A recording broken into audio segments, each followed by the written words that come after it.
The host of Joe's Great Books is Joe Sharkey. He teaches at the University of Washington, Tacoma, but is not speaking for or sponsored by the UW. Just ask him. Hey everyone, welcome to Joe's Great Books, podcast number 6, The Book of Job, part 2. During the show I call it number 4, but I later decided to shuffle the order. Hi Sam. Hi Mr. Riley. I saw your daughter at the mother's ship about a month ago. Good to see her. And I know, personal message, but let's face it, so far this podcast is basically a one-way FaceTime call. As always, please subscribe, share, comment, or like. Hit those thumbs. And after today's show, I encourage you to stay tuned for a few interesting extras. Hope you enjoy it. Podcast number 4, part 2. The Book of Job. Though I am righteous, my mouth would condemn me. If I called and he answered me, I could not believe he was listening to my voice. Plinkada, plinkada, plinka, plinkada, plinkada, plinka.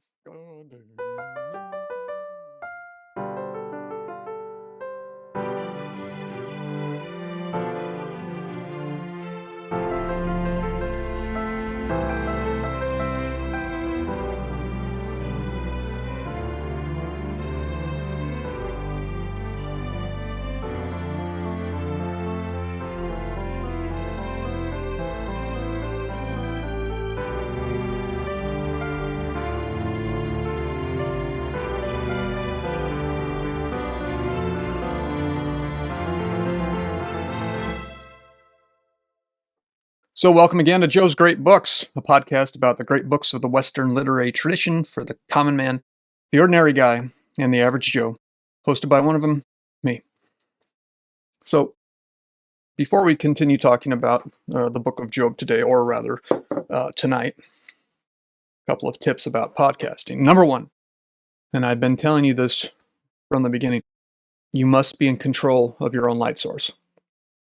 No excuses. Otherwise, you'll get a lot of reflections like this. So the beautiful tree that usually serves as my backdrop, it's not there anymore.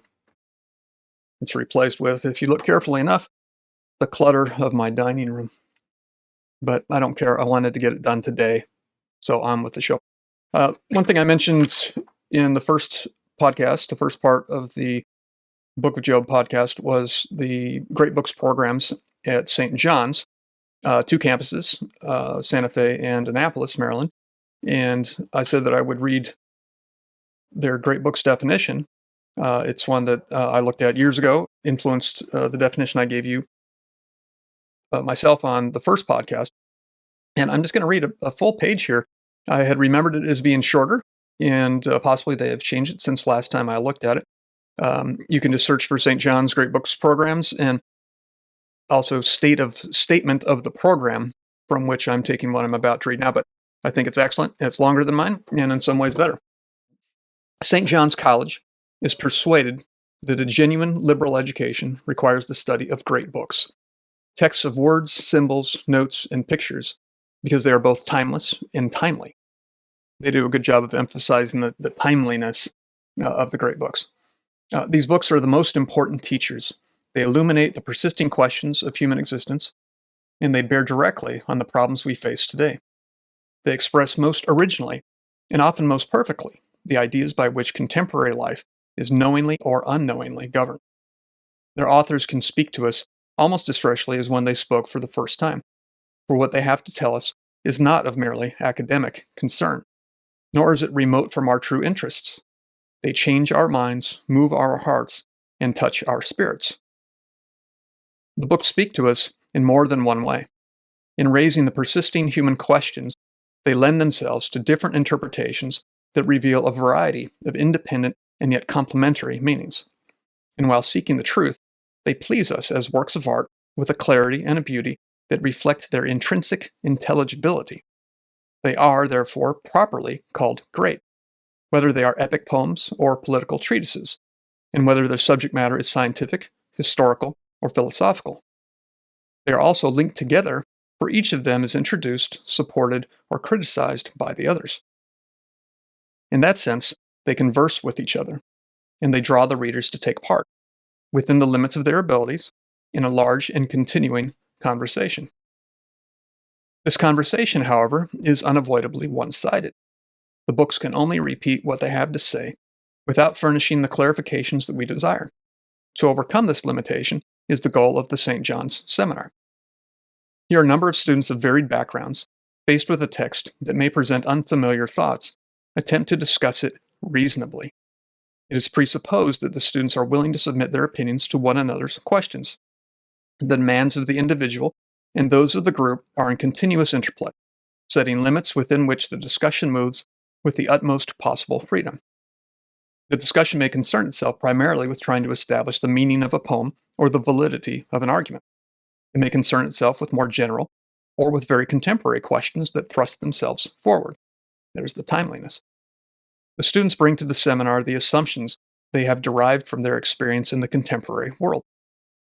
Through discussion, they acquire a new perspective, which enables them to recognize both the sameness of a recurrent problem and the variety of its historical manifestations. Principally, however, the aim is to ascertain not how things were, but how things are, to help students gain understanding and make reasonable decisions in whatever circumstances they face. And it is the ultimate aim of the program that the habits of thought and discussion thus begun by the students should continue with them throughout their lives. Fabulous definition of the great books. And as I said before, if St. John's colleges are living up to what they proclaim so intelligently, thoughtfully, and beautifully in that summary, then they are doing the kind of work that Ralston and UATX and I hope to be doing. So Godspeed to St. John's. So Book of Job, Part 2, might help to review, even though I expect some people might be watching this shortly after having watched the first part. If you haven't, if you just started on, you're starting right now on Part 2, probably find Part 1, watch that first and then come back. And since some people will have done that very recently, I won't take too much time in reviewing. But it's worth reviewing our conclusions and remembering just where it was we left our boy Job. Remember, we concluded about his faith that it was not neat and docile, that there were certain things that he didn't doubt. For example, God's existence. You can feel that in his misery. He didn't doubt God's power. He assumes from the beginning to the end that God is all-powerful.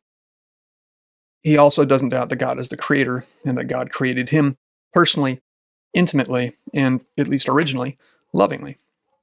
But there are certain things, important things, that Job does doubt. Things that he had not doubted before when he was innocent, prosperous, happy. He doubts God's justice. He accuses God of committing the essence of injustice, treating the innocent and the guilty without difference. If he doubts his justice, well, he probably doubts his goodness too. And after all, why wouldn't he? He's convinced that God has turned on his creation, his creature. God has made himself into Job's own enemy and done it without cause, unjustly. As I said, if this were the end of the book of Job, and Job died, the epitaph on his tombstone might read, "I called aloud, but there was no justice. Thine hands made me, and yet thou destroyed me." As I said repeatedly last time, yikes. Okay, so that's where we left Job. He is a mess. He's sitting on the dirt that is little distinguishable from him, except that dirt doesn't talk. He is in utter misery, and the worst of it is that he has company. We said before, Job's friends see their friend Job. See that, recalling Satan's double down bet in chapter 2, skin for skin. They see that Job has indeed been skinned. How do they make sense of it? Well, let's read to see. I'm not going to give you their perspective in the dialogical flow, the tug of war with Job, as with Job's complaints, which we, at least his initial complaints, which we covered at the end of part one, it's clear if you kind of extract the things that Eliphaz and Bildad and Zophar say and just kind of read some excerpts, some high points right in a row. So let's start with Eliphaz, chapter 4, verses 7 to 9. He says to Job, "Remember, I pray thee, whoever perished being innocent, or where were the righteous cut off? Even as I have seen, they that plow iniquity and sow wickedness reap the same. By the blast of God they perish, and by the breath of his nostrils are they consumed." Sorry, I love that. God's all-consuming or wicked consuming nostrils. So what is he saying here? He's saying that God is just, Job. The good are not punished, only the wicked with consuming nostrils. So he says, look, Job, you can judge a book by its cover. A rich, happy man is good. A poor, miserable man has something to answer for, because why else would God have punished him? Now, interesting to note as we listen to Eliphaz that Job is probably thinking, dude, I've been both those people. And here I am. Let's go to 5:17 to 18. Again, still in the King James, unless I say otherwise. "Behold, happy is the man whom God corrects, or correcteth. Therefore despise not thou the chastening of the Almighty. For he maketh sore, and bindeth up. He woundeth, and his hands make whole." So, what is he saying? Suffering instructs. And suffering tears down, but it also heals, or suffering wounds and then God heals. So, misfortune is not an evil. It's simply something telling us that there is something amiss in our lives, and that gives us a chance to make it right. Seems like good common sense, well, at least in the book of Genesis. What about Bildad? Go to chapter 8, verses 2 to 7. "How long wilt thou speak these things? And how long shall the words of thy mouth be like a strong wind?" As I said, Job is a very windy book, a lot of breath. "Doth God pervert judgment, or doth the Almighty pervert justice? If thy children have sinned against him, and he have cast them away for their transgression, if thou wouldst seek God, or seek unto God betimes, and make thy supplication to the Almighty, if thou wert pure and upright, surely now he would awake for thee, and make the habitation of thy righteousness prosperous. Though thy beginning was small, yet thy latter end should greatly increase." So what is Bildad saying here? Like Eliphaz, he's saying God is just. But he's probing a little bit more deeply, with a little bit more of an accusatory mindset. He says, look, man, maybe your children did sin. But look, if you're good, God will raise you up again. So he goes on to same book or same chapter 8, lines 20 to 21. He says, "Behold, God will not cast away a perfect man, neither will he help the evildoers, till he fill thy mouth with rejoicing and thy lips with laughing." He's saying, look, it's not too late. You can be happy again. You just have, essentially, you have to confess. You have to admit your guilt. You have to admit what you refuse to admit so far, that you are not innocent and that God is just. Now remember, we emphasized it in part 1. Job has not sinned, at least he had not before, at least chapter 3. Told that repeatedly. The narrator says he was upright, he was perfect. Even after the first round of suffering, he says Job did not sin with his lips. And then, very same line at the end of chapter 2, God brags about Job to Satan, saying, look, he's perfect. What do you say about that? Humanity's not so bad, right? Satan takes it for granted. He says, yeah, okay, that's right. Or at least he implies that that's true. He says, but wait a minute. See what happens when we make him suffer. First, everything he owns and loves, and then himself, skin for skin. So, Zophar, chapter 11, just the second half of verse 6. He says, "Know therefore that God exacteth of thee less than thine iniquity deserveth." Eliphaz, Bildad, and Zophar, they might seem to blend together and be saying essentially the same thing. I actually think it escalates. I think they get slightly more insulting, more accusational as they go. So Zophar seems to double down. I got a surprise for you, Job. You suffering this much? Actually, you deserved this much. Let's read 13 to 16, same chapter 11. He says, if thou prepare thine heart, and stretch out thine hands towards him, towards God, if iniquity be in thine hand, put it far away, and let not wickedness dwell in thy tabernacles. For then shalt thou lift up thy face without spot, yea, thou shalt be steadfast, and shalt not fear, because thou shalt forget thy misery, and remember it was as waters that pass away. Remember what I said last time when we tried to emphasize something that I think is easy to forget, that the friends, they seem to care about Job. They seem to love Job. They sit silently with him for a week straight. They throw dust on themselves. And then they try to speak wisdom to him. They try to tell him what they think he needs to know. And that's the kind of revolution of the book, is that what they're saying is basically what we all heard in Genesis. But in Job, we're getting something very different. Job, though, does not back down. Listen to what he says at the beginning of chapter 12. And Job answered and said, no doubt but ye are the people, and wisdom shall die with you. But I have understanding as well as you. I am not inferior to you, yea, who knoweth not such things as these? I think that's what he's saying. He's saying, look, I understand all that, or at least I used to. Don't tell it to me again as if I'm a baby. But it's not true. I'm innocent. And as we said, we know that Job is correct. His friends are dead wrong. And one of the things that makes Job Job is that he does not back down. Not from his friends and not from God.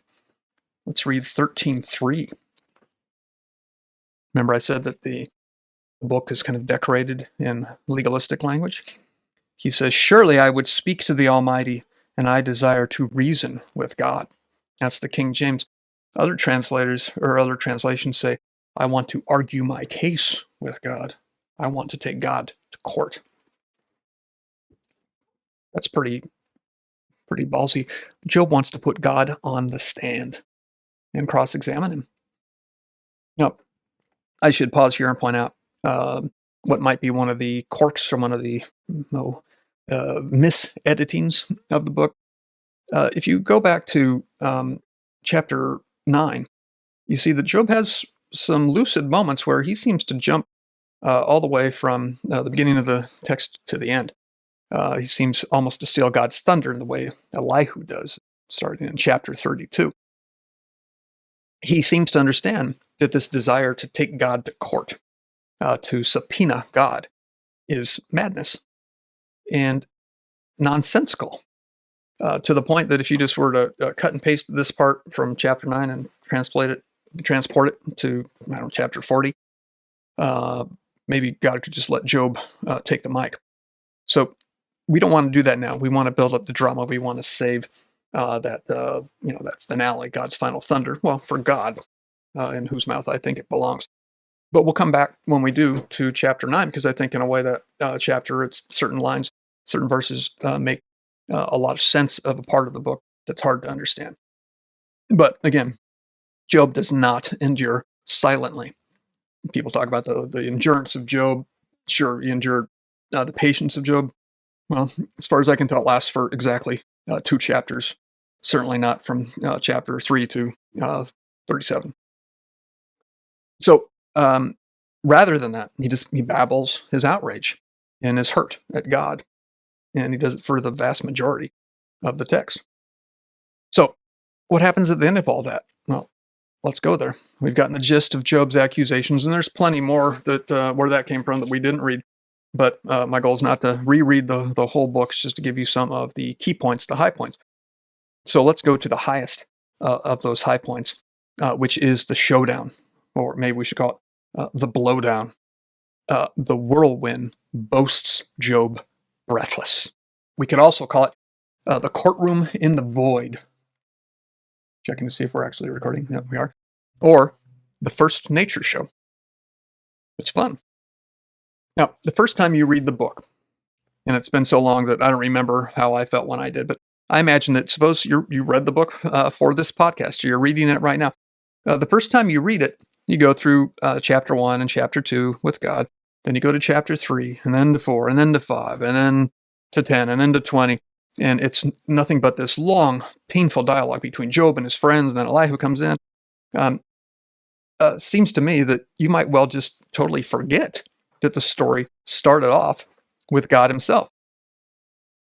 Job seems wholly separated from God. He seems isolated, forlorn, just in a different world, almost as if you just had one story and then you have another story, and you never expect this first story to come back. Of course, that's what it does. But I think that's part of the point, is that that's how suffering feels. When you are suffering this much, you feel abandoned by God. You feel as if he's not there. And of course, reading this book from our perspective today, we might feel that we might doubt more than what Job doubts. We might not doubt just God's justice or goodness, but also his very existence. All that, to me, makes it all the more astonishing when God actually responds to him. He comes down to visit. Surely Job is, in this instant, thinking what he said in chapter 9, verse 16. If I called and he answered me, I could not believe he was listening to my words. As I said before, that sentiment becomes very, very important when we try to wrap things up and make sense of it. Why? Well, because God was listening. That's crucial. And God does indeed answer. He comes down magnificently, gloriously, terrifyingly, in the form of a whirlwind. And Job finds himself in that situation I said at the start makes such a fearful book. Job stands there alone before the Godhead. And think about it. The poet didn't choose the whirlwind on accident. He could have chosen a burning bush. He could have just chosen a voice, maybe a rainbow, something sweet like that. But he doesn't. He chooses a whirlwind. The whirlwind whirls right up to Job's face, and he has to look at it. This is the ultimate moment of being called into the principal's office. And what does he say? Well, he says a lot. Let's read some. Why don't we do 38, 1 through 7. So the first 7 verses of chapter 38. And remember that in chapter 37, it was still this guy, Elihu, who came out of nowhere, goes back to nowhere, talking in between. Chapter 38, verse 1 just begins, no explanation, no excuse, no transition. Then the Lord answered Job out of the whirlwind and said, Who is this that darkeneth counsel by words without knowledge? Gird up now thy loins like a man, for I will demand of thee, and answer thou me. Where wast thou when I laid the foundations of the earth? Declare, if thou hast understanding. Who hath laid the measures thereof, if thou knowest? Or who hath stretched the line upon it? Whereupon are the foundations thereof fastened? Or who laid the cornerstone thereof? When the morning stars sang together, and all the sons of God shouted for joy. I love that language. As I said, first verse, just this marvelously abrupt transition. This poet doesn't feel the need to say, okay, and then Elihu stopped talking and he went back off to nowhere. And then look at the sky. Here comes a whirlwind. No, he just says, then the Lord answered Job out of the whirlwind. If you were reading this at night, an assignment for a class, you wouldn't be too blameworthy if you just kind of missed the momentousness of this change, at least just for an instant. Now, the language, the content would, of course, straighten you out eventually, but right off the bat, we've got that situation, Job, face to face with the Godhead, with the deity. And he launches into this steady stream, you might say a flood of rhetorical questions, all with clear, obvious answers. Who did this? Who knows that? The same essential answer, not you, Job, me, just me. How about 38:3 when he tells Job to gird up his loins with your loincloth? What does that mean? No, it essentially means secure your junk, put on your jock. Now, why does he say that? Is that how you expect the deity to talk? Well, this deity does. I said before that in most books, Satan is wittier and more charming and more fun than the deity, than God. Well, he is all that, and skin for skin still my favorite line. But this God has some wit and he has some charm. It's just that he's thundering it in your face till your hair blows off your head. I know the feeling. Back to girding up your loins. So it's obvious that what he means in one sense is just look, it's about to get rough. We're going to go on a rough ride, so put on your seatbelt. Or similarly, and this is I think is the most direct translation of that metaphor is you're going into battle, so put on your jockstrap. But when he adds in do it like a man, that makes me wonder. Surely it's a call to bravery in the way we say it now, but it also makes me wonder, given that I know what he's going to talk about next, namely in glorious detail his own acts of creation. I just wonder, is it possible that he's maybe mocking Job for, shall we say, a lesser creative capacity? I'll leave it to you. Uh, let's go to verses 4 through 7. Or no, I actually did most of that. Yeah, so we don't need to read it again. Oh, yeah. I just wanted to come back to summarize it and to appreciate it. Let's just pause to appreciate the beauty and the glory of these lines. He's talking about the foundations of the earth, how he measured it, laid them, like a contractor, the builder of a great, great house, laying the cornerstone. And what happened when he did that? The morning stars sang together, and all the sons of God shouted for joy. Were you there, Job? Do you remember that? Do you still have that song going through your mind, your ear as I do? My eternal present, God might say. Well, that's so beautiful. I think that the poet could have just stopped right there and have God drop the mic. If you didn't find that breathtaking, I would ask yourself, are you really thinking about it? What that means, what that would have felt like? Imagine yourself being there. There's a moment somewhat similar to that in one of the Chronicles of Narnia books. I think it's the Nephew's Magician, or is it the Magician's Nephew? One of those. I haven't read in a long time, but Aslan, the lion, the Christ figure, sings creation into being.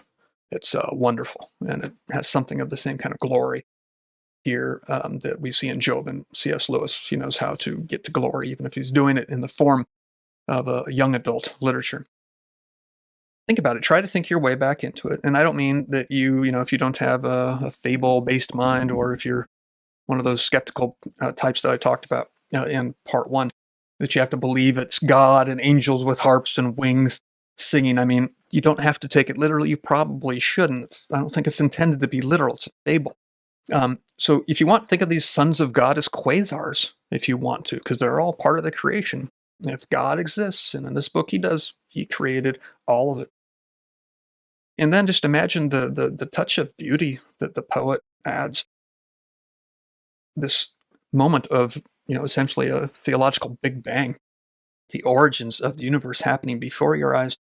And what is its accompaniment? Singing stars. It's just glorious. And also note the emotional response to it by these sons of God. It's joy. They don't, and note, they don't tweet it, they don't whisper it, they don't scribble it down. They shout it, all caps, in a way that would make you love to feel your eardrums blow. That's a tour de force just in those first 7 lines of God's entry here in chapter 38. So let's keep that in mind, keep that momentum, keep that power, keep that awe with us as we listen to the Whirlwind shout some more. So I'm just going to read individual verses here. I'll call them out and then make a comment on them. So let's go to, still in chapter 38, let's go to verse 8. Or who shut up the sea with doors when it brake forth, as if it had issued out of the womb? Now that's some marvelous imagery, of course, making us think of birth, the kind of birth that a person may well have seen, um, even if they weren't there at the beginning of everything. It seems to me to further the reproductive theme that I hinted at a minute ago. And it reminds you of these polytheistic stories in which the sky meets with the earth, and that's how everything else comes into being. It's majestic, it's grand, it's awesome, and it's a little bit scary. Let's go to 38:12. Hast thou commanded the morning since thy days, and caused the day spring to know his place? That's wonderful. If God can put the morning and dawn in their place, well, he can put Job in his, he can put us in ours. Verse 21. Knowest thou it because thou wast then born, or because the number of thy days is great? As I said, this God has some personality. He is here mocking Job. Now, does he mock the innocent or those who don't deserve their suffering? Well, we don't see that, but God does mock. Job was right about that. Now, in this case, of course, it is not unjust mockery, it's just mockery. That is fair mockery. But pause again to think about the experience Job is having there as he stands, his knees probably dissolving before the divine. I said in part one, trepidation before a real God, the real presence of a God, not just a hint or an intimation or a suggestion or a whisper, but the real full presence of God. In polytheistic stories like Zeus, for example, this would lead to incineration. As I said, God could scatter your atoms across the universe if he felt like it, and we'll come back to that later. But if God is real, this is what he's like, and this is what he's capable of. He is more than capable of every kind of thinking or communication that we are capable of, or that humans have ever invented or are yet to invent. So if you're a mocker, God can outmock you. If you're a razor-sharp satirist, he can cut you to bits. He's a personal, sentient God. So he's responsible for everything. He's responsible for the heavenly bodies, the earth, the sun, the moon, human beings. He's responsible for language. He's responsible for the constellations, for physics, for nature, for math. But unlike all those brute things, you can understand them all. Verse 31 in chapter 38, I'll use the NASB for this. God says, can you tie up the chains of the Pleiades or untie the cords of Orion? I love that because of the combination of the cosmic and the earthly, even the mundane. The Orion, the Pleiades, and then chains and cords, things you might use to, yoke your oxen. How about 34, still in chapter 38? Canst thou lift up thy voice to the clouds, that abundance of waters may cover thee? Well, sounds like a flood to me. Do you think Job had read Genesis or heard that story? What might he think of? What if God had come down to him in the form of a flood, just for Job? Next, verse 35. Canst thou send lightnings, that they may go and say unto thee, here we are. This is close to skin for skin for me. One of my favorite lines, lightnings. You love the plural. Much better than a lot of other more modern translations that say flashes of lightning or whatever. Lightning forks, lightnings. So you think of them as like individual sentient beings, like soldiers that appear in line, right? Or in jagged line. They stand up and they say to God something like Abraham or Mary would say, they say, standing to attention, here we are. Now, that's not just reporting for duty, it is that, but it's also, here we are, all our being is yours. We came from you. Make of us what you will. Now, it's not just the cosmic that this God likes to brag about. It's not just the giant, it's also the small. And he's proud of all of it.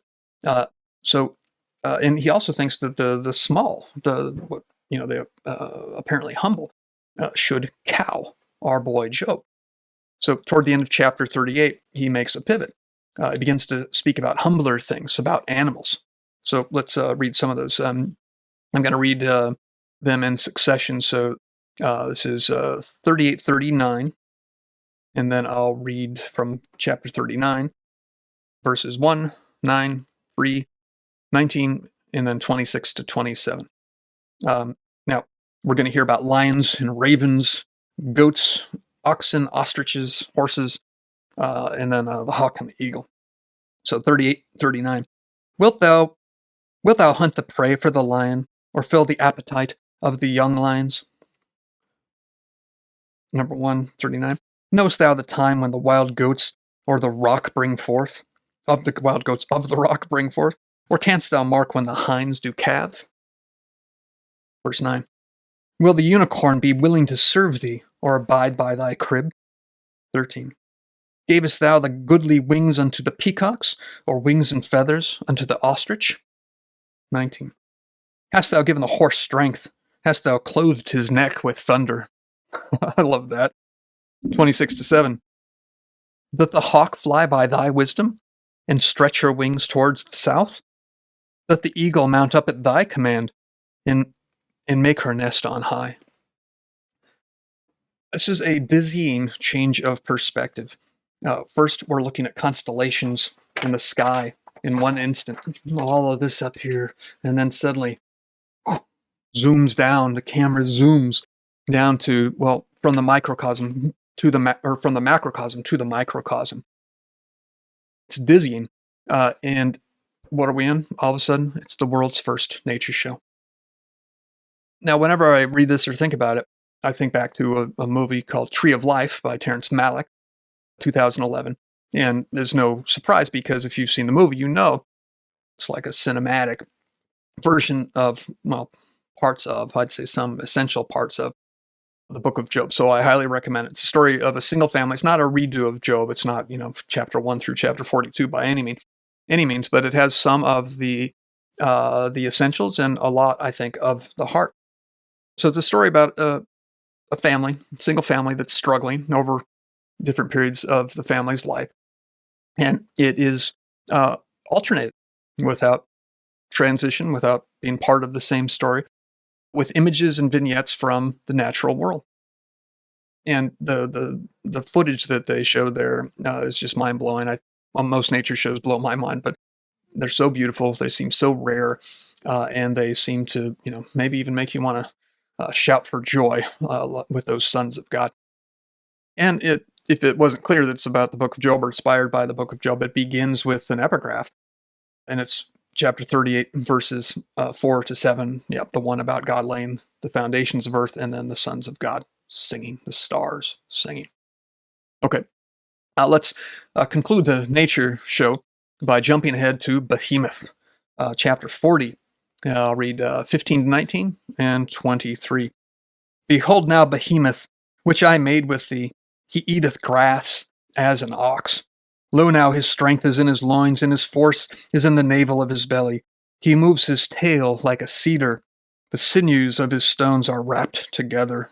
Makes me think of girding up your loins. His bones are as strong pieces of brass. His bones are like bars of iron. He is the chief of the ways of God. He that made him can make his sword to approach unto him. Verse 23. Behold, he drinketh up a river, and hasteth not. He trusteth that he can draw up Jordan into his mouth. I love it. The river Jordan. So this creature, Behemoth, is often interpreted as a hippopotamus. The second creature that I'll read about now, Leviathan, is often interpreted as a crocodile. So maybe see if you agree with that interpretation. Into chapter 41 now. We'll read 1 to 5, and then I'll list off some other ones as we go. Canst thou draw out Leviathan with a hook, or his tongue with a cord which thou lettest down? Canst thou put an hook into his nose, or bore his jaw through with a thorn? Will he make many supplications unto thee? Will he speak soft words unto thee? It's marvelous. Apparently Leviathan whispers sweet nothings to God in obeisance, begging. Leviathan, Behemoth, these monstrous things. They're cowed by God. Will he make a covenant with thee? Wilt thou take him for a servant forever? Wilt thou play with him as with a bird? Wonderful. Let's get some other lines. Verse 11. Who hath prevented me that I should repay him whatsoever is under the whole heaven? is mine. Boy. He doesn't say boy. 14 to 15. Who can open the doors of his face? Still talking about Leviathan. His teeth are terrible round about. His scales are his pride, shut up together as with a close seal. 19 to 22. Out of his mouth go burning lamps, and sparks of fire leap out. Out of his nostrils goeth smoke, and out of a seething pot, as out of a seething pot or cauldron. His breath kindleth coals, and a flame goeth out his mouth. In his neck remaineth strength, and sorrow is turned into joy before him. I don't know why, but it's great. So that was 19 to 22, and then let's just read verse 34 to finish. He beholdeth all high things. He is a king over all the children of pride. Indication to Job about one of Job's mistakes, maybe his very first sin. So as I said, behemoth, Leviathan, often interpreted as the hippo and the crocodile. I think it's more fun to imagine them as dinosaurs that no longer exist, or maybe mythological creatures that never did. Whatever, Leviathan is very cool. 41, 18 to 20. Out his mouth go burning lamps, and sparks of fire leap out. Out of his nostrils goeth smoke, as out of a seething pot or cauldron. Gesundheit. His nostrils remind us of Eliphaz as God's nostrils. You don't want to mess with either pair of nostrils. During all of this grand nature shown, it goes from chapter 38 to 39 to 40 to 41. You almost wonder if God forgot about Job, forgot that he was even there as he regaled himself with the wonders of his own artistry. Here he is, whirlwinding and just delighting in his creation and in himself. When I read it, I wonder if you have the same experience. I forget that Job is there. I suspect that Job forgets that Job is there. And it's funny. I've been laughing, partly because of the glory of it, but also because it's just funny. It's a comedy in at least a couple ways. One is that it's a story of boy cries wolf, boy gets wolf. Job gets what he asked for and more than he bargained for. It's also a comedy in the sense that it ends happily. Comedies start here, things get worse, and they come up either to where they started or better off than they were at the beginning. I have graphs that I can draw of that. It's basically what I just did, but with more detail. I'll save that for a future podcast when it's really valuable. So we're on our way up. We're going towards the happy ending here. So let's turn back to the trial. Go back to the conclusion of Job v. God. Chapter 41, and I'll read the first, at least the first handful of lines. I may go on to as many as 10. Verse 1, Moreover, the Lord answered Job and said, Shall he that contendeth with the Almighty instruct him? He that reproveth God, let him answer it. Job answers. Then Job answered the Lord and said, Behold, I am vile. What shall I answer thee? I will lay mine hand upon my mouth. Now that says a lot, because Job knows how to talk. Once have I spoken, but I will not answer. Yea, twice, but I will proceed no further. Verse 6. Then answered the Lord unto Job out of the whirlwind and said, Gird up thy loins now, like a man. I will demand of thee, and declare thou unto me. Wilt thou also disannul my judgment? Wilt thou condemn me, that thou mayest be righteous? Hast thou an arm like God, or canst thou thunder with a voice like him? Deck thyself now with majesty and excellency, and array thyself with glory and beauty. Implying, if thou canst not. So, let's go through this a little bit. Chapter 40, verses 1 to 2, very similar to the beginning of chapter 8. If you felt like you've been here before, it's because you have. And it's repeated again using that basic tool of artistry, repetition, in case somebody missed the point. Now, when you get to verses 3 to 5, well, that's different from the beginning of chapter 38, because Job doesn't talk back there. Here, Job collapses. Mr. Bluster collapses. He got what he asked for, and whoops, Job tried to take God to court, and God took Job apart. So that's the end of the story, right? Nope, not yet. God says, I'm not done yet, boy. And then he repeats in verses 6 to 7 what he said at the beginning of chapter 38. Gird up your loins, etc. It's a kind of a ritualistic repetition, the way I described it in part 1. And it's like a ritual sacrifice, you could say, of our boy Job. Lines 8 to 10, in those, God says essentially what Job said in chapter 9. One thing I want to call to your attention is just the connection, although there's no logical connection, no explicit logical connection between verse 8 and verse 9 to 10. Read them again.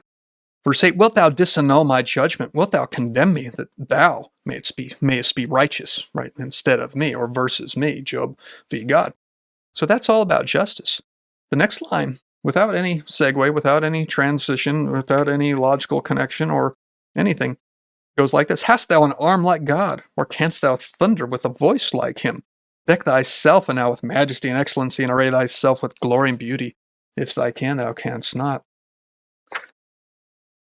The assumption, the implication, is that power is related to justice, even that power indicates justice. And we good citizens of a democracy rebel at the idea. How dare he? Who does God think he is? But this isn't about us versus an unjust employer or state. This is altogether different. We'll return to the topic in a minute. So, Job has asked God his question, and God has answered famously by not answering. All he has really said or implied is, I am God, you are not. This is me, and this is you. Or rather, this is me, and this is you.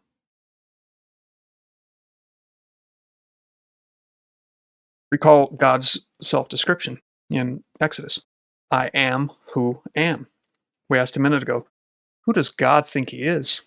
Answer, he is I-S, both caps. I wonder why the atheists never ask, who does physics think it is? The way I like to think of chapter 38 is if someone were to make it into a movie. Oof, all of a sudden, at the end of chapter 37, Job finds himself in a golden courtroom, majestic, wealthy, grand. And there, it's empty except for a chair, which is also empty. And it's a very big chair for God to sit in.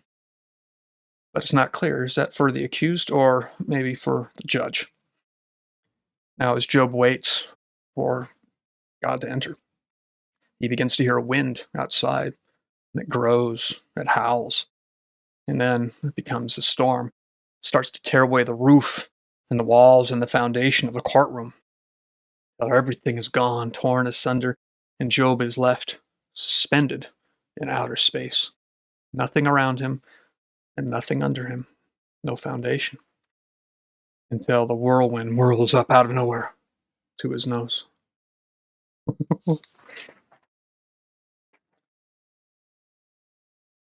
Chapter 32, 1 to 6.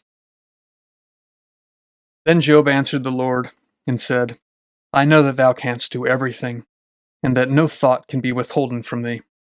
Who is he that hideth counsel without knowledge? Therefore have I uttered that I understood not, things too wonderful for me, which I knew not. Hear, I beseech thee, and I will ask, I will demand of thee, and declare thou unto me. I have heard of thee by the hearing of the ear, but now mine eye seeth thee. Wherefore I abhor myself, and repent in dust and ashes. In a way, that's the end of the story, although there's more to the epilogue. Let's review some of the points. So, you recall that Job had already tried to surrender, tried to abase himself, tried to get God to stop whirlwinding in his face in chapter 41. Well, now God accepts it. Why? Well, it could just be that God has had his fill of blowing and blustering and scolding and reveling and boasting. But it could also be the way Job responds to him. Now, I should point out that verse 4, I kind of stumbled over. It doesn't seem to fit here to me. Here, I beseech thee, Job says this. I will demand of thee and declare thou unto me. It sounds to me like a copyist error, because that seems like, that's what God has said to Job twice, and you'd think that maybe Job wouldn't want to say that again. Maybe it's not a copyist error. Maybe it's just that Job is kind of quoting God as a sign of obeisance. It's the best I can do with that one. 3, in any case, is very key. Job has a newfound sense of intellectual humility. He says, therefore have I uttered what I understood not, things too wonderful for me, which I knew not. That's kind of the marvel, the glory of the story, is that we didn't know those wonderful things either, but the whirlwind rolls down to tell them to us. Verse 5 is cool because it emphasizes the difference between conceptual knowledge, right, and experiential knowledge. He says, I have heard of thee by the hearing of the ear, but now mine eye seeth thee. And when he talks about hearing, I don't think he's just distinguishing between this sensory organ and these sensory organs. I think he's saying that it was basically hearsay, right? I'd heard about you, right? I didn't hear you directly. He says, I have heard of thee, but now he says, I seeth thee. Big difference between what the mind is capable of conceiving and what exists. And what exists goes beyond the mind.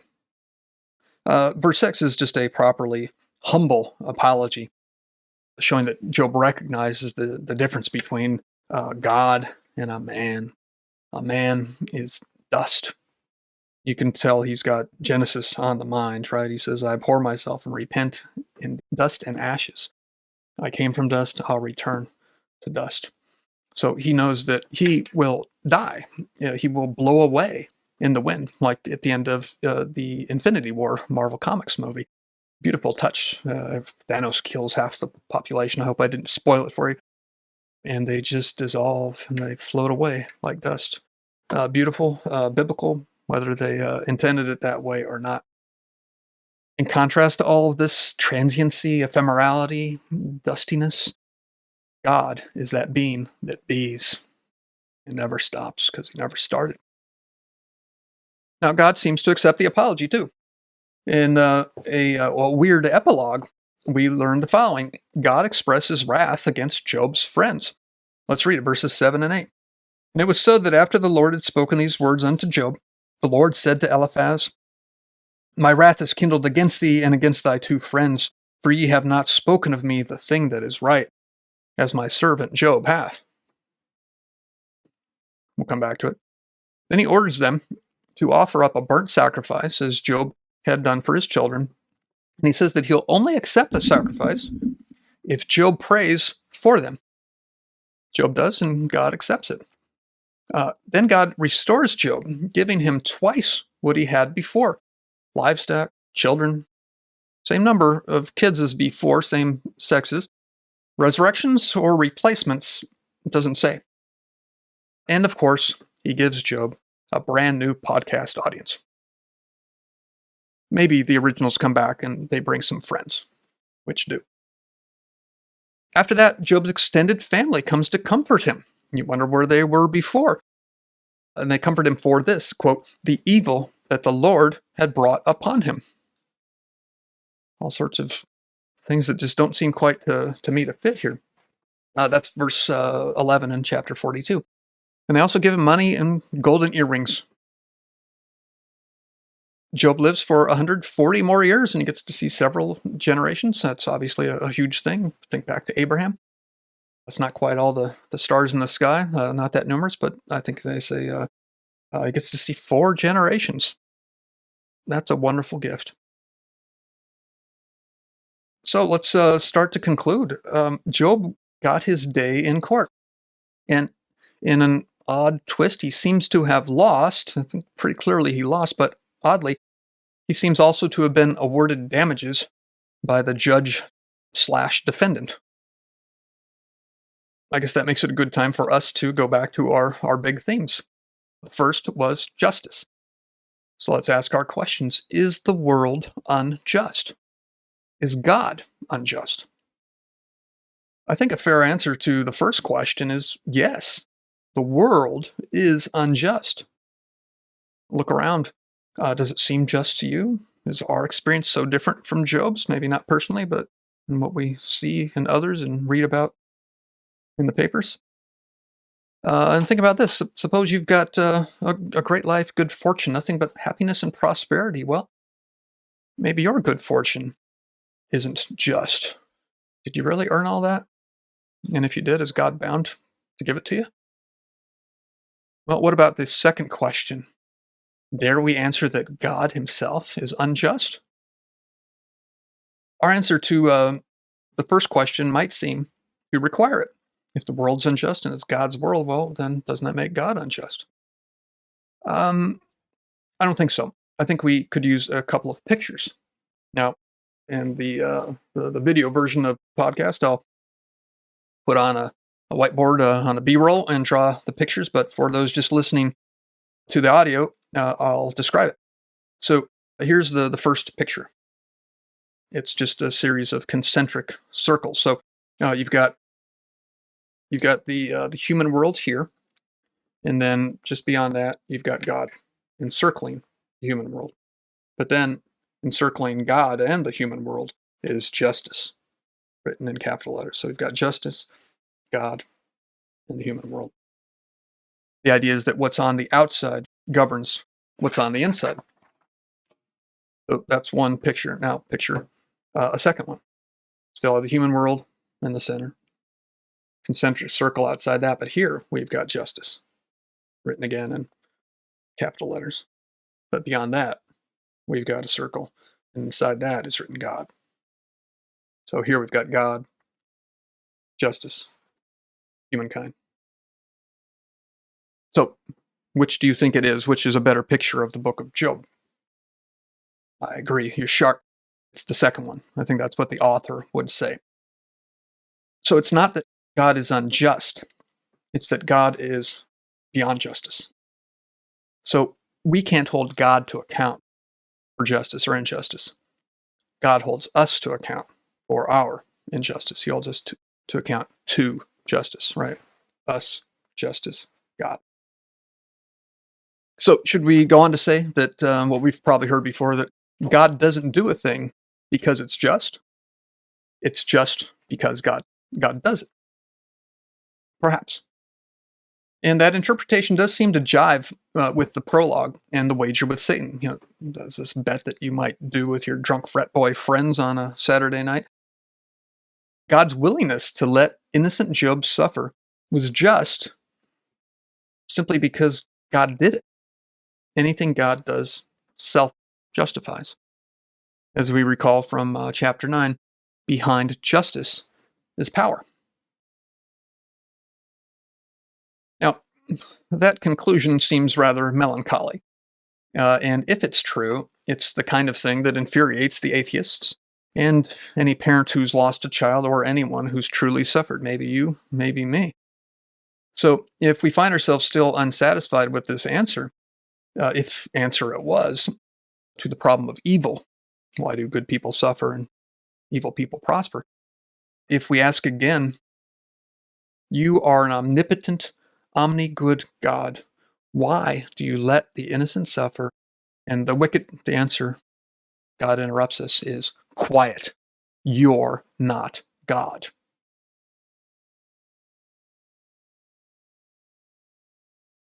So we get a kind of enlightenment, even if it's not the specific sort that we wanted.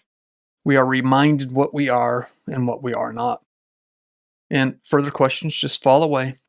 Job re-understands justice and God and his own little tiny self. And that's one place you can just stop. But students over the years have helped me refine that interpretation. With regard to the circle between God and justice in the picture that I think fits the book of Job. So you've got the human world here, you've got justice here, and you've got God.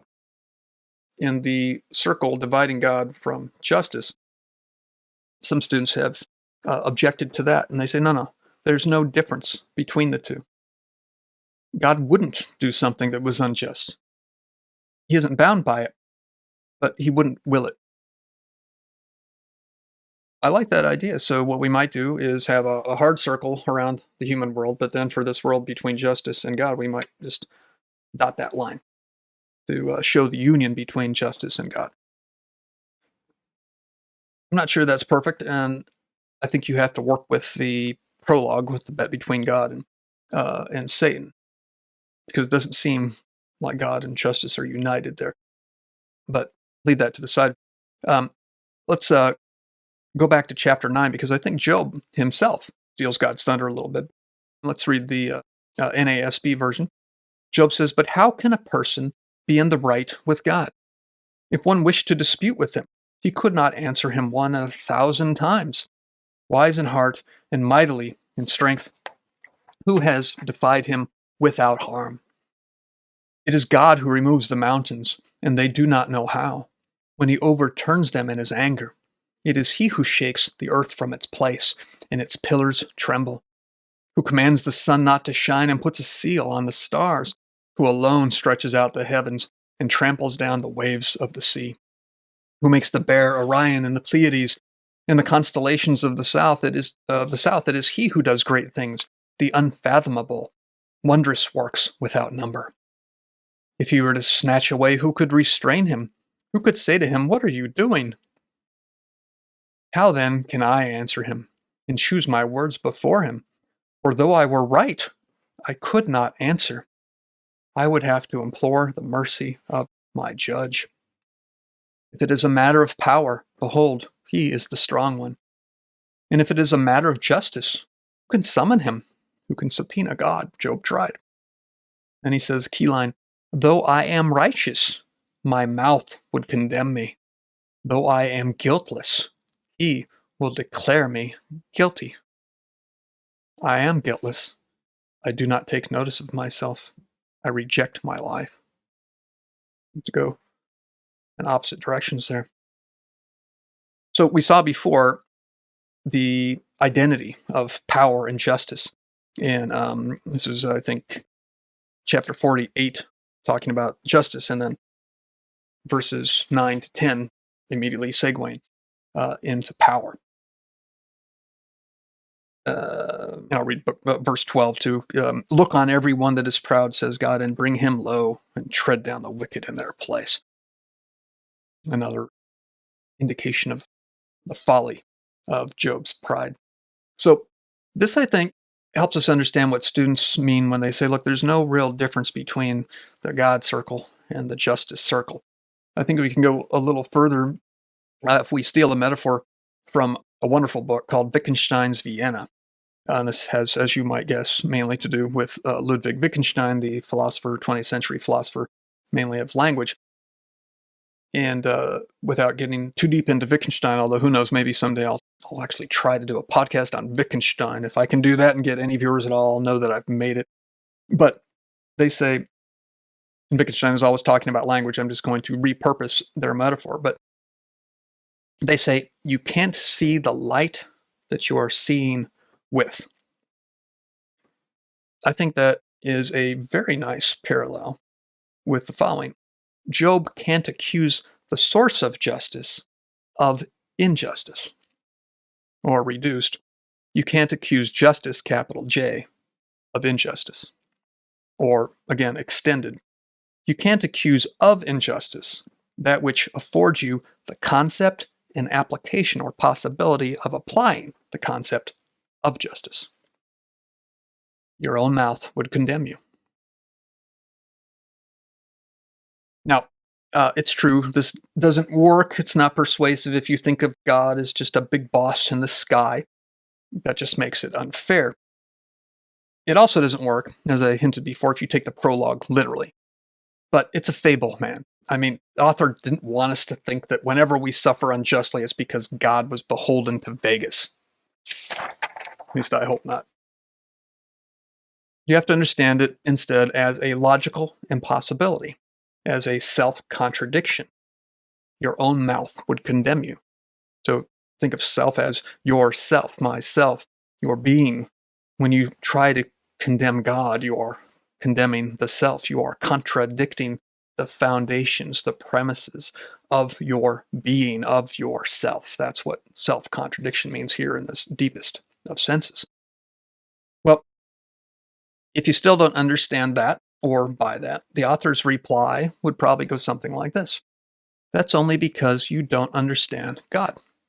You're thinking of something infinitely lesser than God, something like yourself. And the main thing you don't understand about God is that you don't understand God. Can't understand God, at least not fully. You don't recognize that limitation, and that's your error. Now, again, doesn't mean you have to believe in God. Doesn't prove it. As I said, I haven't met a proof that actually convinces me. But all this does mean that you're probably underestimating the story and the religion behind it and the God. Because even though this God is indeed the big boss, capital B's, the source of the principle of justice, and the creator of creation, the most glorious thing about this God, and we've talked about a lot of glories so far, is that he cares. When we step back from the story at the end, we should recognize not just that Job now knows his place, his nothingness, in comparison to his creator, but also that this creator has troubled itself to whirl down to scold this mote of dust. You and me. Job asked before why God would trouble himself to destroy a gnat, he says, 9:16 NASB. If I called and he answered me, I could not believe he was listening to my voice. 7:17 King James, what is a man that thou shouldst set thine heart upon him? And that verse 18, and that thou shouldst visit him every morning and try him every moment. So why does God trouble himself with a house call? And what does it mean that he does so? I said before that just standing in the presence of the being that bees would scatter your atoms across the continents, as if you were annihilated in a whirlwind. Well, it would, unless God willed your body parts and your thoughts not to scatter, but to remain integral. And I like to think that's how Job survives. God holds him together even as he tears him apart. This moment reminds me of a very different kind of text, a very different story. One by Julian of Norwich, her divine revelation. She had visions of God, was watching a crucifix as she lay literally on her deathbed, and the crucifix started to bleed and fill the room with its blood. Makes me think about the beginning of the universe as God put the waters in place.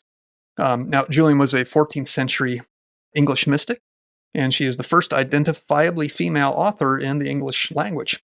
That's another podcast. Wonderful, maybe more than one podcast. A wonderful, wonderful writing.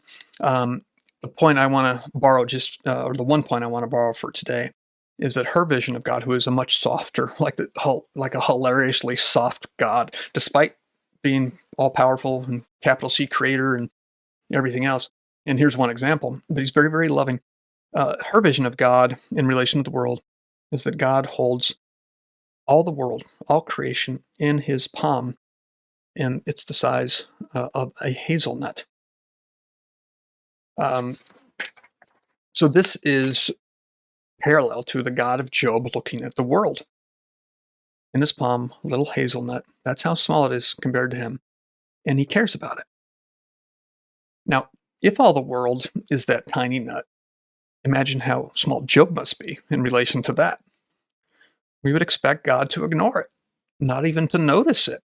And if he did notice it, we would expect him to squash him like a fruit fly, flick him away like a booger. But the whirlwind whirls down to Job, whirls down to us. And when it does, it doesn't squash us, doesn't squash Job, doesn't flick him away. Instead, it cups him in its hand and it talks to him, like Julian's God with his hazelnut. How do we account for that? I asked that question once in a class, and a very smart student gave me the perfect answer. Love. Thanks, Sarah.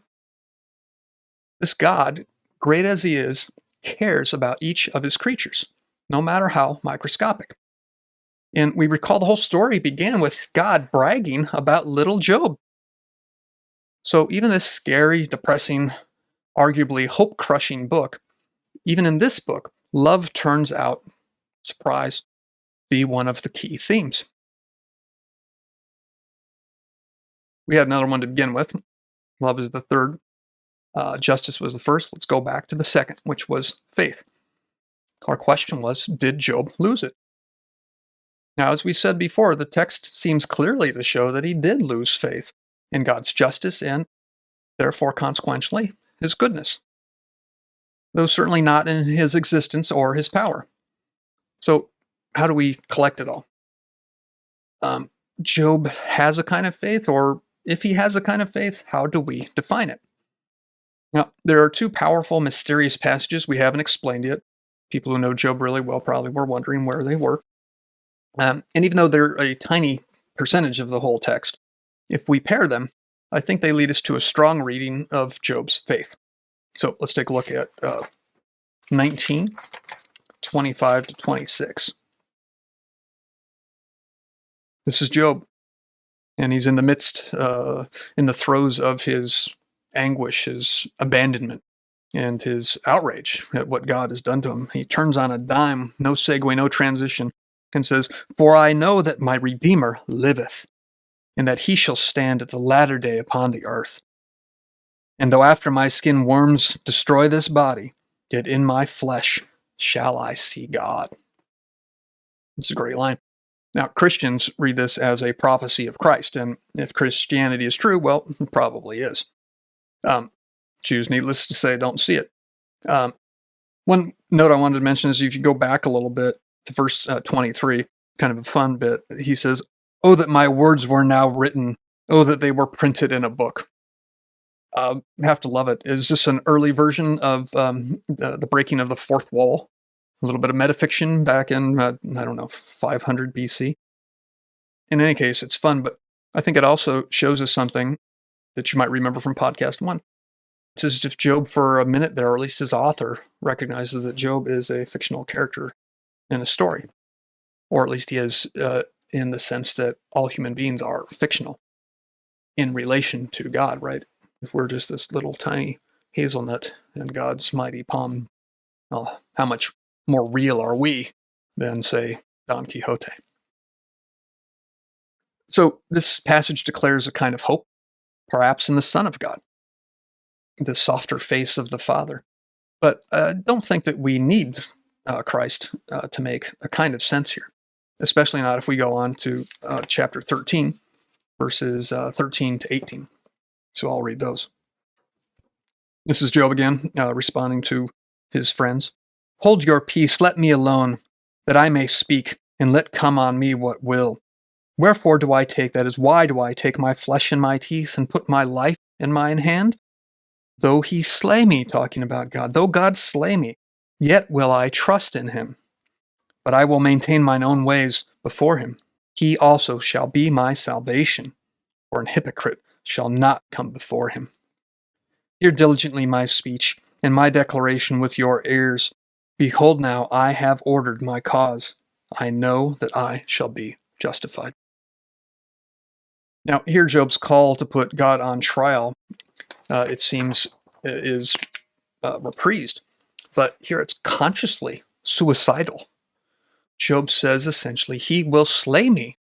I have no hope. But I will keep to my ways. I will defend my ways to his face." This reminds me of Job's acknowledgement in chapter 9 that if he were to accuse God, his own mouth would condemn him. But here Job seems to know that he is defying what can't be defied. He's defying the absolute. It also reminds me of one way that readers have interpreted Abraham's obscure mentality in Genesis 22. I mentioned before that when God says, "Go kill your son," remember that one we made the deal over, the one that was your miracle son that you love? Kill him, sacrifice him to me. And the next verse is, well, the next morning Abraham saddled up his ass, took his son, took wood for the sacrifice, and started to ascend Mount Moriah. We don't know what happens inside his brain there. All sorts of thinkers have delved deep. Kierkegaard, of course, is lurking. But all we know is what happens from the outside, that he takes his miracle son Isaac, proof of his covenant, his deal with God himself, first star in the sky of all of his descendants, and undertakes to kill him because God ordered it. Now, what is he thinking? It could be that he's thinking something like this: God will make me kill him. God won't make me kill him. Or God will take him from me. God will restore him to me. Alter, incidentally, Robert Alter, the guy who wrote the narrative, biblical narrative, he wrote about the difference between parataxis and hypotaxis. Those lines are paratactic, meaning that there is no transitional word. One sentence is not subordinated to the other, like, God will make me kill him because God won't make me kill him. Of course, because doesn't work there, because those are contradictions. God will make me kill him. God won't make me kill him. The point is that Abraham and Job, when he says that, I will justify myself to God, though he destroy me. He will save me, though he destroy me. Or he will save me, he will destroy me. Together, they don't make sense. They explode the mind. And yet, these heroes, Job, Abraham, they keep them inside one skull. Now, Paul comments on this. If Paul is the author of the letters, or the letter to the Hebrews, and actually I think most scholars think probably not. So whoever is the author of Hebrews, and I think it's in Hebrew 11. I forgot to write down the verse, but you can look it up pretty easily. He says, Abraham, quote, accounted that God is able to raise up even from the dead, whereupon also he received him, Isaac, for a parable. That's wonderful. That's the Dewey Reams translation, by the way. I used it just because it was the only one I knew that used the word parable, and I love that use there, where we might say, well, figuratively speaking, he just says parable. So it goes back to what I was saying a minute ago about podcast one, that if we understand all this world according to the Christian tradition, at least, maybe the Jewish as well, we understand ourselves as mere fictions, well, parables, compared to God. So we might say that Job, like Abraham, surrenders his reason to his faith, or just to his respect or his fear or his obedience. He accepts contradictory things even though the contradictions torture him. God will kill me. God won't kill me. No connection between the two parataxes. One thing says this, the other thing says that. And they just put up with it. They recognize their place. Even as they're doing that, or because they're doing that, they're not giving up on God. So this may explain Job's anticipation of the whirlwind's logic in chapter 9. Job cries out accusations against God, even though he knows there's no justification for an accusation against a God who is himself justice, indivisible from it. If that's the case, if it's just this, just contradiction against contradiction, why cry out against God at all? Why does Job do it? A possible answer, one I favor, is that Job simply wants to connect with God. He wants God to hear him. It's not rational, it's emotional, spiritual, and it works. God visits. So the best way of explaining this manifestation of faith that I've heard was from a rabbi whose name I probably never knew. It wasn't in person, it was just in a movie that I saw in a world religions class, umpteen years ago. And so this rabbi, in explaining the Jewish relationship with God, said roughly something that I'm just trying to paraphrase it from decades ago. He said, look, you have to understand, a Jew is not always happy with God. A Jew is either for God or against God, but he is never apart from God. Now, that sounds extreme, even impious, and it kind of blew my mind then and still does now. So forgive me if I misrepresented or if that's not a good account of Judaism, but it does seem to me to be the one explanation of how it could be that Job said of God what is right, which, as I read before, is what we're told God says in chapter 42, verse 7. Note that is where we fall back into prose. So it's hard to iron out all the wrinkles, but maybe what God means here is that Job was right, not in the content of his words, Because remember, most of what Job says is not the paradoxical faith of chapter 9 or chapter 13, but rather the severe accusations of all the other chapters. So it's not maybe the content, but rather the action of speaking them. Despite his suffering, Job refused to curse God. And that's what Satan bet on. That's why Satan lost. Job refused to cut bait. He didn't give up on God. I think that has to be the key. It's the only way of putting it all together that I can muster. Now, he also doesn't kill himself, which when he talks about how God should curse the day that he was born, you'd think that would be the next logical step. The fact that he never does that, I think that's instructive. That would be another way of giving up on God, separating oneself forever from God. So this contending with God reminds of other characters from Genesis. For example, Abraham, when he haggles with God over the number of good people he'd have to find in Sodom and Gomorrah in order to spare him. Talked about it before.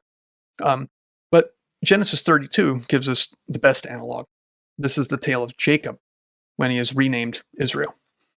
Now, in a very weird story, one that would be more at home, I think, in a polytheistic tale, Job wrestles with God. Now, some translations seem to get distance from this incongruity, wrestle with the whirlwind, by interpreting the opponent as an angel of God. But the weird thing is that God can't beat him. So God touches his thigh and it moves it out of joint.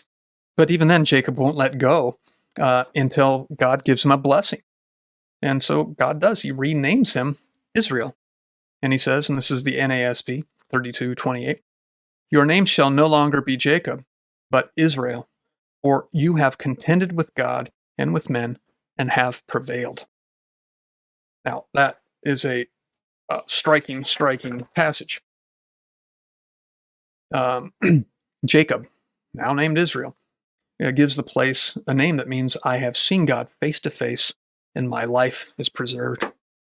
So Jacob survives that situation we talked about at the outset. He meets God face to face and isn't annihilated. So maybe Job's virtue is not his patience, not even his enduring, though surely those are a part of it. Maybe it's just his willingness to wrestle with God. Or isn't that right? River of Jordan, son of Peter. Let's end with a few other conclusions. Now, we should point out that it's made clear that Job's friends were clearly wrong. God tells us that flatly in 42, 7-9. And in fact, he does it twice in close succession. They were wrong. Job was right, or more right. How do we make sense of that? Well, I think this is a little easier to understand. The key is probably that the friends of Job presumed to know God's mind. They presumed to be able to judge a man based on his fortunes, that is, his appearance, as if their understanding was divine. I think that irked God. Job, at least, constantly acknowledged that he doesn't understand God, but he yearns to. That's why he cries out, tries to summon him to court. And he showed a kind of faith by rudely, impiously demanding that explanation. He kind of got one, he kind of didn't. So one last little puzzle. At the end of the story, in a passage that some people have wondered whether or not it was authentic, at least part of the original text, God restores Job's fortune. Well, what to make of that? This is part of some of those readings that I think are fairly facile, that don't really wrestle with the text. They talk about the beginning and then go to the end. They interpret it as a kind of apology, reparations, God admitting he was wrong. So is that true? Is our pictures wrong? Is it that justice is on the outside and that God holds himself, or Job is able to hold himself or hold God to account to that? Well, that doesn't seem right. And so it seemed like a flaw in the story to me for a long time. Well, again, some of my students, my counselors, my friends, they, I think, straightened me out. I'll give a name, but I just don't remember. And I think it's actually been several people over the years. They say, look, if God is truly beyond justice, mortal realm, just as God on the outside, well, then he can reward Job as he likes. And if we presume to understand his mind, we are making the very mistake the friends made, the very mistake the story just labored to teach us to avoid. The poet sneaks in a pop quiz at the end, and for years I got the answer wrong. Some lessons are hard to learn.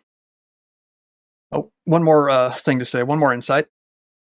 Note, God never explains the frame story. He never mentions the bet. He never says, well, Job, here's what happened. Satan was talking big and I couldn't put up with his smack. And so he doesn't do any of that. And that is instructive too. It teaches us that we in our lives will never get the full explanation that we want either. And we have to bear up under that. We have to accept that ignorance. So I'm tempted to conclude with the following moral.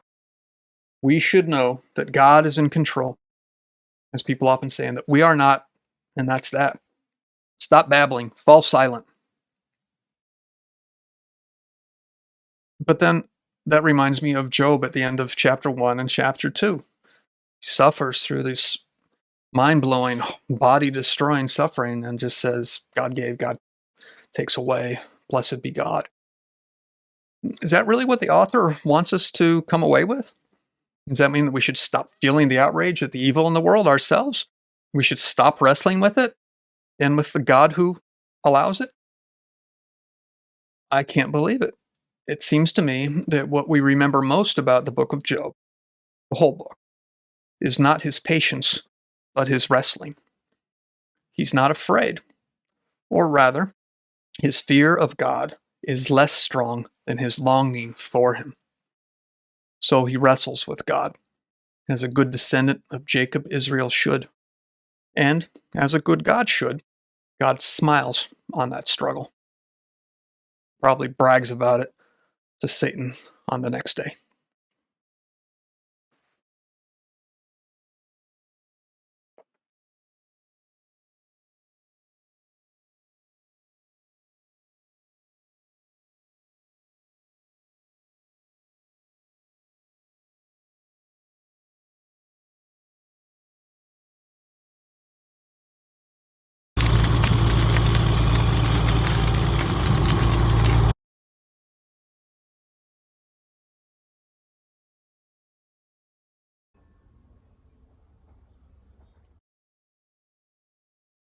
I got a cold.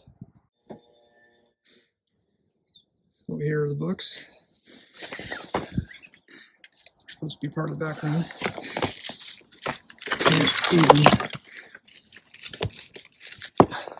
Can't even dislodge them.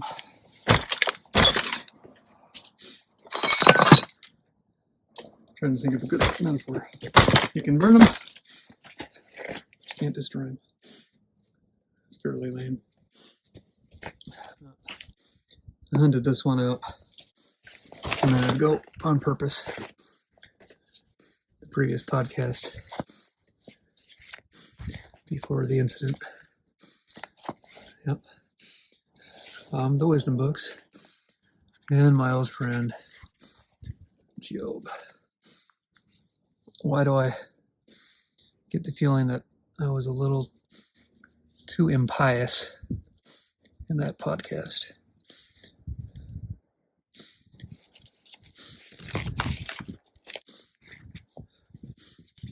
You know, the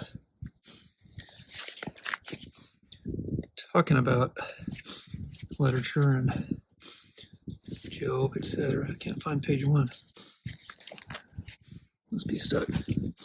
Talking about it in the abstract is easy.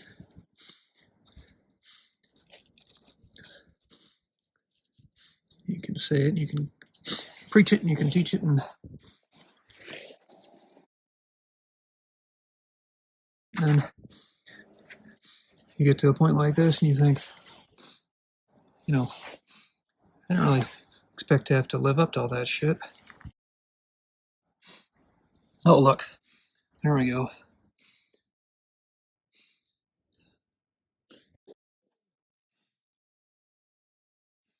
No, it's actually not that bad.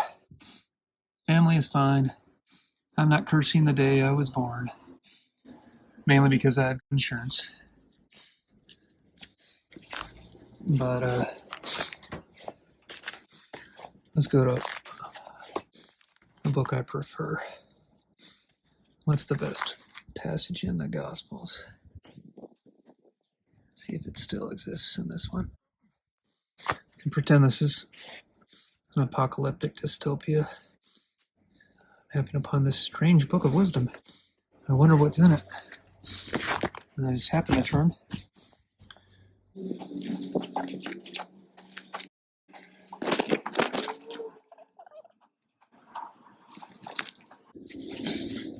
Damn it. Yeah.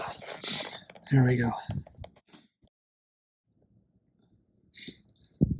That's a sweet chapter. Chapter 8. It's one where he draws in the dirt, the ashes with his finger. And what verse is it? Oh, I can't see. Verse 7, I guess. 8, 7 to 8. Very nice. People forget that he at the end says, but don't sin anymore. There's a catch. One of the best details of this story, you probably know the story.